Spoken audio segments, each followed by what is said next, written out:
Emily woke the next morning, her slumberous gaze mesmerized by Dillon's sleeping body. She rested her head against his warm chest, and her mind drifted over their relationship. As with anyone, he was full of quirks. She knew she would get used to them, but in the meantime, his fast-paced lifestyle was a big challenge for her.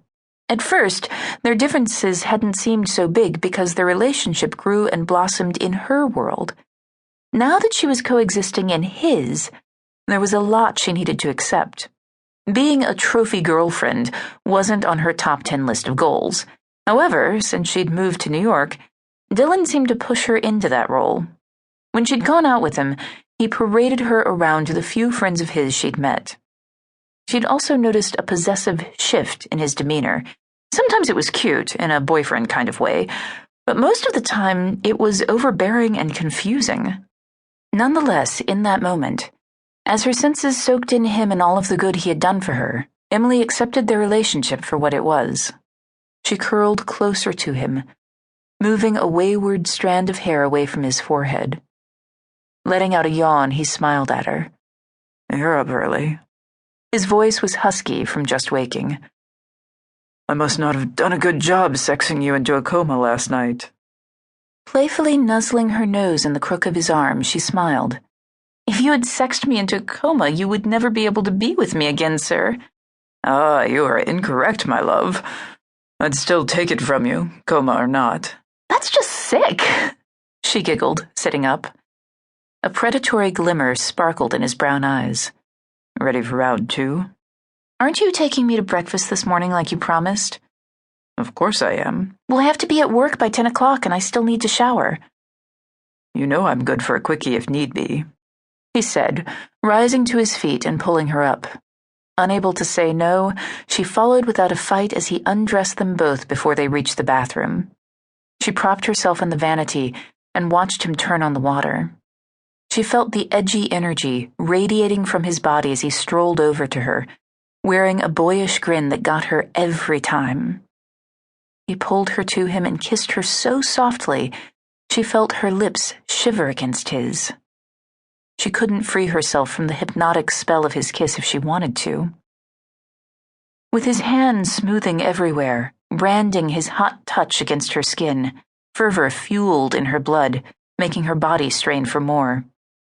He shifted his mouth to the valley between her breasts and slid his tongue across her nipple. It drove her wild.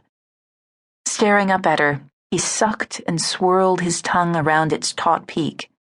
"You like that, don't you?" "Yes," she breathed, as her hands gripped his hair.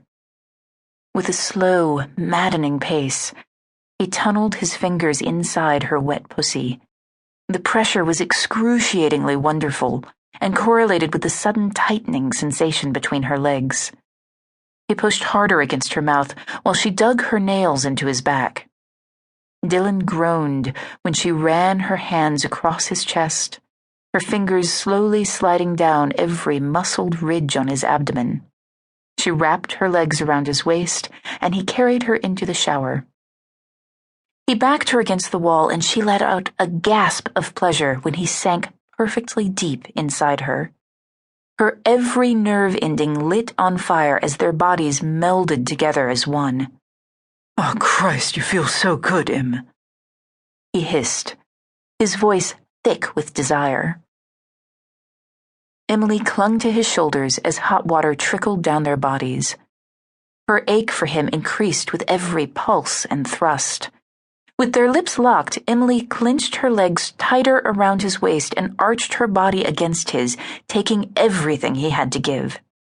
Dillon's eyes dilated when he felt her hot, slick flesh contract around him. Emily moaned out in satisfied completion when she felt Dillon jerk, shudder, and tremble against her. Burying his face in her neck, he let out a guttural groan as he climaxed. When he pulled back, their gazes met and locked, holding steady as their breathing slowed. "I love you, Emily," he said as he gently placed her down and pulled her into him. "I'm happy you're here with me." "I love you too. I'm sorry for the way I acted last night before you left."